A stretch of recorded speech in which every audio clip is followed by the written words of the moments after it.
MIDDLEKAUFF! Hey!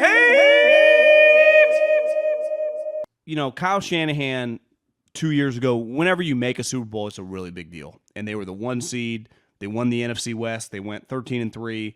They cruised to the playoffs. They were, at the time, the Chiefs had really put back-to-back seasons, right?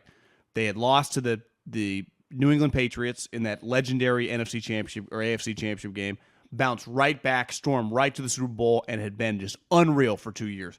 And the Niners were kicking their ass, and they lost, and it was pretty devastating, unless you're an Andy Reid friend, and it was cool for him. But as a Niner fan, they were up late in the game. It sucked. And last year was bizarre. And this year, like you said, there was so much hype because the talent, the team, and the season just kind of it was weird. It was a bizarre season. But these last, post the Tennessee game, where it felt like that was kind of the season, oh my God. What Kyle, to rally the troops, and let's face it, every player involved, because he's the boss. On the food chain, he's above John Lynch.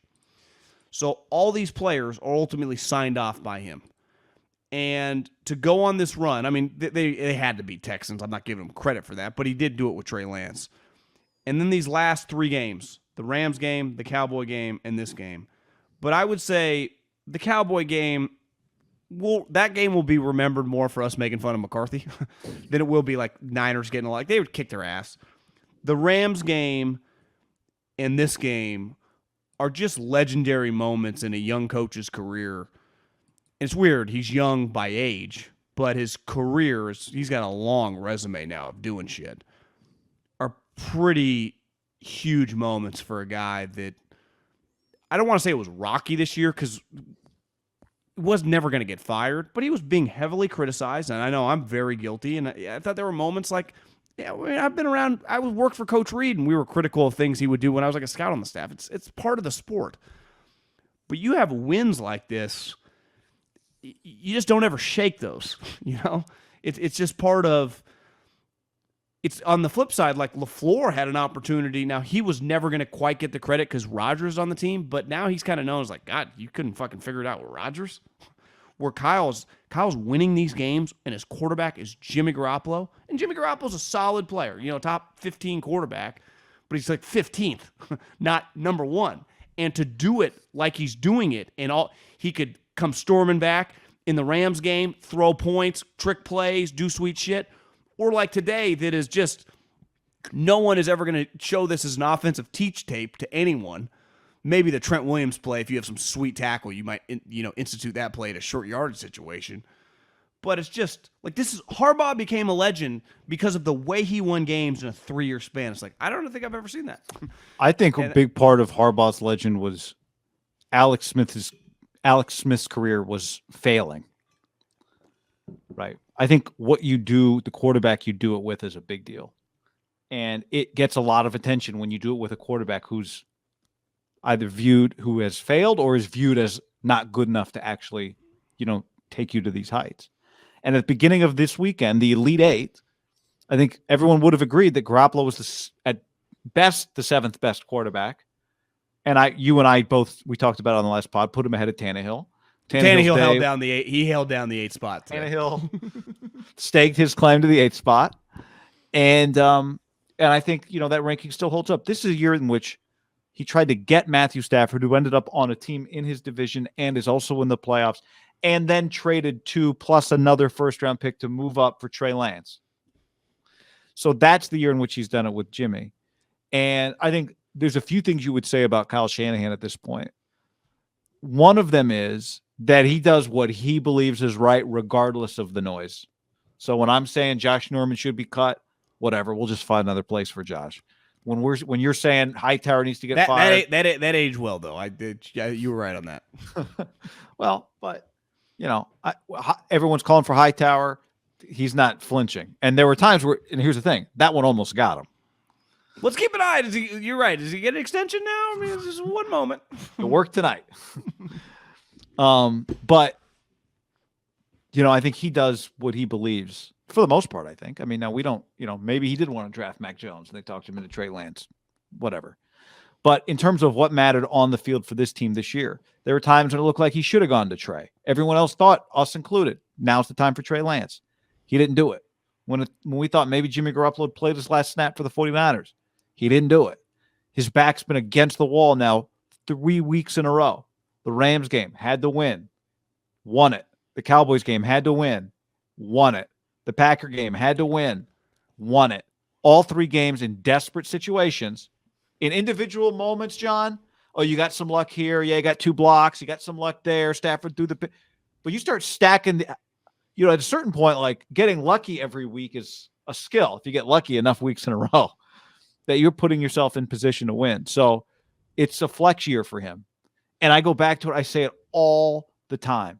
Your success when it's not all going well is a more valuable representation. You don't play a perfect game. Tiger Woods doesn't play perfect rounds every week. If we went and looked at Tiger's majors, there's a lot of domination. Are you going to find perfection? I mean, certainly as he aged, it was one of the impressive things. He didn't have all of his weapons, right?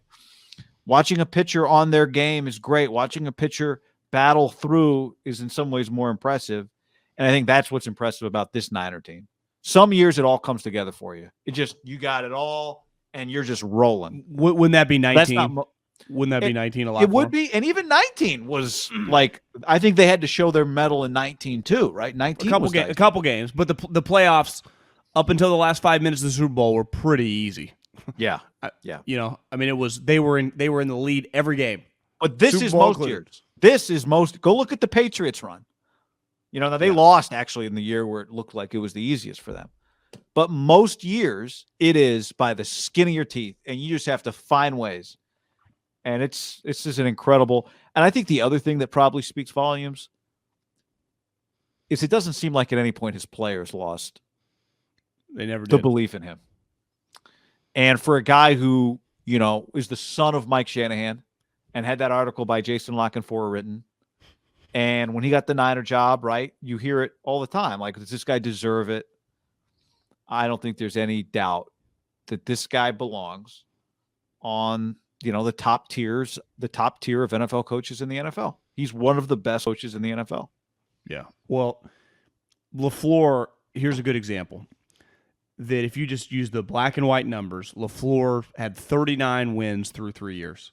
And the stat had been going around, right? No coach in league history had that many wins through 3 years. And it would make sense, right? What coach 13? That doesn't happen. Yeah, it was, I don't care who you are. Even Harbaugh, they were winning that many games. And Harbaugh had like a historic record through his first 4 years winning percentage. We've seen him now play LaFleur when it matters in January. He beat him twice. Yeah. Now, like you said, the 19, Kyle should have won that game. He had the better team, even though, Rodgers has been better these last couple years. Tonight, LaFleur should have won the game. Kyle fucking beat him. So there's no more, like, you can't ever talk. Like, there's no – I actually think McVay, and we'll see. I mean, we're doing this, obviously, before the Bucs game. I think Kyle – I just think he's the best of the group. Now, I mean, McVay could win this game, and McVay could beat him. Who knows? Trent Williams. And I think McVay's really good. I actually think McVay and Kyle are in a different class than LaFleur. And I like LaFleur. I think he's impressive. Like, I think his team's tough tonight. Like, I'm not leaving this thinking like LaFleur's some idiot. But to me, Kyle, and I'm going to put McVay here definitely with Jared Goff, like, I've seen them do more with less with random quarterbacks. The argument for Kyle, if you wanted to make one, and I do think they belong kind of shoulder to shoulder. If he does play McVay, like if McVay beats him in the NFC Championship, now Kyle will probably be an underdog in that game. Would he? Yeah, probably like 1 point or something. Yeah, on the road. He's beaten him 6 times in a row now. 6, yeah. Maybe pick him 6 times in a row. Who would you? Do you feel very confident saying just Kyle's better than McVay? No. I mean, yes, I think it's a legitimate take, but I think I also want to give McVay the credit that he deserves and has earned. That he belongs, right there. If they meet, then we can put it on that. To me, why I would put Kyle ahead of him. Kyle's beat him 6 times in a row. Yeah, that's fair. 6 times. That's probably Now, I guess now we've it all- seen them play. McVay beats him next week. Who cares? But right now he's beaten him 6 times. McVay's got 4. Yeah, they've seen him head to head. Kyle owns him. McVay's got 4 playoff wins. Like McVay's very, very accomplished. Yeah. But I think I said this the other day. If you took the 8 teams in the playoffs, now obviously there's 6, but if there was a draft of all their coaches, you could make the case for a few of them to go first. You could absolutely make the case that Andy Reid would be the first one taken. You could make the case that McVay would be the first one taken. You could make the case that Shanahan would be the first one taken. I said Vrabel, but you're not taking a defensive coach first. Not with those 3 guys sitting there. You see him after the game, they had 9 sacks. He's like, you guys keep acting like sacks don't equal wins. He was pissed. I mean, they got after Burrow. 9 sacks. 9. Again, we'll see what happens. I'm saying this in this moment, but feels like the AFC Championship game should just be Bills Chiefs. But think about it, like we talked about it coming into this game.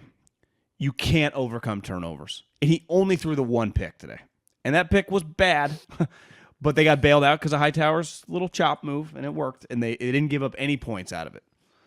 And the difference is, like, the reason the Titans, to me, I'm watching the game, they're the better team. Their fucking quarterback throws 3 interceptions. 3. You do not overcome 3 interceptions. The 49ers could not have overcame another turnover, right? That was, 1 was the max. They hit their max. They got the 1. That was it. That's the only, that was their margin for error. And it felt like that was a pretty devastating one. But they got the fumble earlier in the game. Right, Mercedes Lewis, even though it didn't lead to anything. But I thought it was Bubba Franks. Mercedes Lewis is like 43 years old. It's like, everyone's acting like Brady's still going. Like, wasn't Mercedes Lewis? I think he played with my cousin Nick in like 1999 at UCLA. It's impressive. Yeah, it really is. But to me, what he's doing, it's why I think Andy Reid got a lot of credit, and same with Jim, with Alex Smith, because you're like, should these teams really be this good with this quarterback? And it's what Kyle's going to get a lot of credit doing it with this quarterback.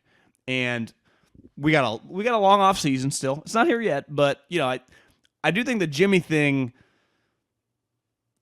I think he's earned a lot of credit around the league. Like, he's just better than most people, and there's no doubt in my mind he has trade value. Now, as we get into trade February, value, March, but I'm just saying, like, you're going to have a conversation. Like, you could easily roll him back.